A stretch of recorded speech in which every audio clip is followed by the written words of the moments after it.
মটরশুঁটি বা কড়াইশুঁটি দিয়ে তো কচুরি বা পরোটা অনেক খেয়েছেন। আজকে একটা নতুন ধরনের জলখাবারের রেসিপি নিয়ে এসেছি, যেটা সকালবেলায় বা সন্ধেবেলার জলখাবার হিসেবে তো আপনারা খেতে পারবেনই। বাচ্চাদের টিফিনেও অনায়াসে এটা দিতে পারবেন। আর ভীষণ হেলদি এই জলখাবার বানানোর জন্য কিন্তু তেলের কোনো প্রয়োজন নেই। নমস্কার বন্ধুরা, আপনারা আছেন সুচিস্মিতার সাথে অ্যাসর্টেড রেসিপিজে। আর আমি এখানে 1 বাটি পরিমাণ একদম ফ্রেশ মটরশুঁটি নিয়ে নিয়েছি। একটা মিক্সার জারের মধ্যে এটা নিয়ে নিলাম। তার মধ্যে দিয়ে দিচ্ছি একটা কাঁচা লঙ্কা আর খানিকটা ধনেপাতা। মাপগুলো বলছি না, মটরশুঁটির পরিমাণটা ঠিক রেখে ধনেপাতা কাঁচা লঙ্কা যেরকম খান বা যেরকম পছন্দ নিয়ে নেবেন। দিয়ে দিলাম 1 টুকরো আদা আর দিয়ে দিচ্ছি 1 চা চামচ নুন। আর খুব স্মুথ একটা পেস্ট তৈরি করার জন্য দিয়ে দিচ্ছি একদম অল্প একটুখানি জল। তবে জলটা যদি প্রয়োজন হয় আরও একটু আপনারা দিতেই পারেন। তবে এটা কিন্তু একটা খুব স্মুথ পেস্ট তৈরি করে নিতেই হবে। খুব সুন্দরভাবে এটা বেটে নিয়ে একটা বড় মিক্সিং বোলে আমি ট্রান্সফার করে দিচ্ছি। খুব সুন্দরভাবে বেটে নিতেই হবে, এটা কিন্তু অবশ্যই মনে রাখবেন। বাকি সমস্ত মেজারমেন্ট আমি এরকম একটা টেবিল স্পুনের সাহায্যে করব।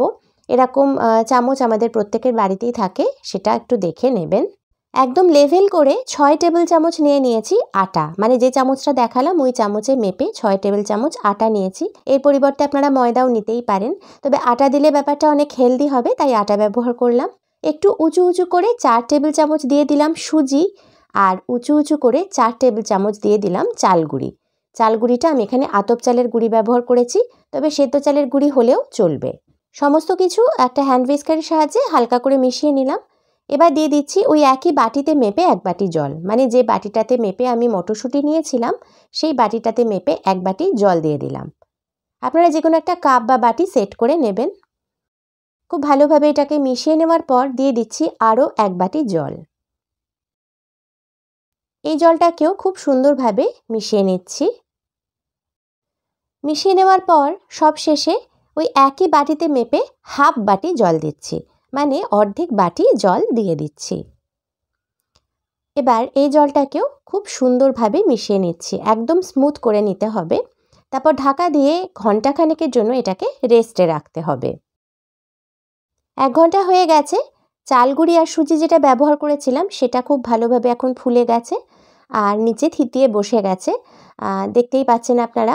এবার আমি একটু ভালো করে প্রথমে মিশিয়ে নিচ্ছি, তারপরে ব্যাটারের কনসিস্টেন্সিটা দেখে নিচ্ছি। আমার মনে হচ্ছে আর একটু জল লাগবে, আমি 1/3 বাটি জল দিয়ে দিলাম। 1/3 বাটি জল এখানে আমি আরও অ্যাড করেছি, করে খুব সুন্দরভাবে এটাকে মিশিয়ে নিচ্ছি। আচ্ছা, ব্যাটারের কনসিস্টেন্সিটা কিন্তু খুব ভালোভাবে একটু দেখে নিন বন্ধুরা। অবশ্য না দেখলেও চলবে, ওই মাপগুলো একদম ঠিকঠাকভাবে করে নিলেই একদম পারফেক্ট ব্যাটার আপনারা তৈরি করতে পারবেন। একটা ননস্টিক ফ্রাইং প্যান আমি গ্যাসে বসিয়ে দিয়েছি একেবারে হাই ফ্লেমে। তারপর তাতে খুব সামান্য একটুখানি তেল দিয়ে গ্রিজ করে নিয়েছি প্রথমে। তারপর একটা টিস্যু পেপার দিয়ে এক্সট্রা তেলটা পুরো মুছে নিলাম, মানে ব্যাপারটা এমনই দাঁড়ালো যাতে কোনো তেল না থাকে। এবার আপনারা দেখতেই পাচ্ছেন ফ্রাইং প্যানটা খুব ভালোভাবে গরম হয়ে গেছে, একদম ধোঁয়া বেরোচ্ছে। এর ওপরে এবার হাতায় করে আমি ব্যাটারটা দিয়ে দিচ্ছি। আর প্রতিবার ব্যাটার দেওয়ার সময় কিন্তু ভালো করে গুলিয়ে নিতে হবে।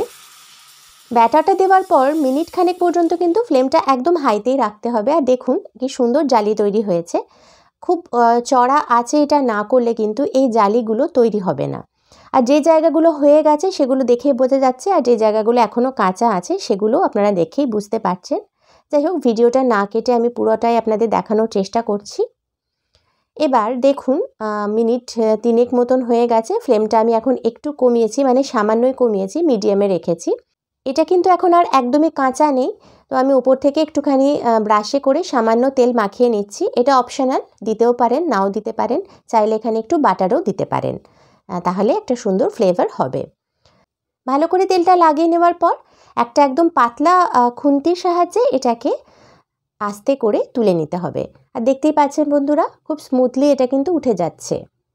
প্যানটা খুব ভালো মতো গরম হলে আর ব্যাটারটা ঠিকঠাক হলে আপনাদের এটা তুলতে কিন্তু কোনো রকমের কোনো অসুবিধাই হবে না। যাই হোক, আমাদের একটা তৈরি হয়ে গেল, আর এটার নাম হচ্ছে মটরশুঁটির ধোসা। একদম নতুন ধরনের একটা খাবার, যেটা দেখতেই শুধু নয় খেতেও অসাধারণ হয়। আমি আরও একটা করে আপনাদের দেখিয়ে দিচ্ছি। আচ্ছা, একটা বিষয় আপনাদের বলে দিই, যখন ব্যাটারটা দেবেন তখন কিন্তু ফ্রাইং প্যানের সাইড থেকে দেওয়ার চেষ্টা করবেন, তাহলেই একদম ঠিকঠাক হবে। সাধারণত ধোসা জাতীয় জিনিস উল্টো দিকটা কখনোই ভাজা বা সেঁকা হয় না, তবে আপনারা চাইলে করে নিতেই পারেন। আর আরও একটা জিনিস এটা থেকে আপনারা বানাতে পারেন। আমি যেমন পাতলা করে ধোসার মতো করেছি, আপনারা একটু ঘন ব্যাটার করে এটাকে প্যানকেক হিসেবেও তৈরি করতে পারেন, মানে গোলা রুটি যেটাকে বলে সেটাও তৈরি করতে পারেন। এই ধোসাটা আপনারা যে কোনো ধরনের হোয়াইট চাটনি বা রেড চাটনি দিয়ে সার্ভ করতে পারেন। আমার চ্যানেলে 2 রকম চাটনির রেসিপি দেওয়া আছে, আপনারা চাইলে দেখে নিতে পারেন। আমি লিঙ্ক ডেসক্রিপশন বক্সে আর আই বাটনে দিয়ে দিচ্ছি। আর এই ধোসাটা আমি একটুখানি উল্টে আপনাদের দেখিয়ে দিচ্ছি, দেখুন উল্টো দিকটাও এইভাবে চাইলে সেঁকে নিতে পারেন। তবে খুব সাবধানে কেয়ারফুলি হ্যান্ডেল করতে হবে, নাহলে কিন্তু ছিঁড়ে যেতে পারে। আমি যতটা পাতলা ব্যাটার তৈরি করেছি সেরকম করলে সাইডটা এরকম একটু মুচমুচে হবে, তবে একদম প্রপার ধোসার মতো অবশ্যই হবে না, যেহেতু আমরা এখানে একটু আটা ব্যবহার করেছি আর সুজিও ব্যবহার করেছি। কারণ প্রপার ধোসা চাল আর ডাল দিয়ে হয়, আপনারা সবাই জানেন। তবে মুখ বদলের জন্য অবশ্যই একবার এটা বানিয়ে দেখতে পারেন। আপনারা দেখছেন অ্যাসর্টেড রেসিপিস আর আমি সুচিস্মিতা। যদি আজকের এই অন্য ধরনের রেসিপিটা আপনাদের ভালো লেগে থাকে, অনুরোধ করব একটা লাইক আর অনেক অনেক শেয়ার সহ চ্যানেলটাকে সাবস্ক্রাইব করে আমার পাশেই থাকার জন্য। আজ তাহলে এই পর্যন্তই, দেখা হবে আগামী পর্বে। Till then take care, bye by.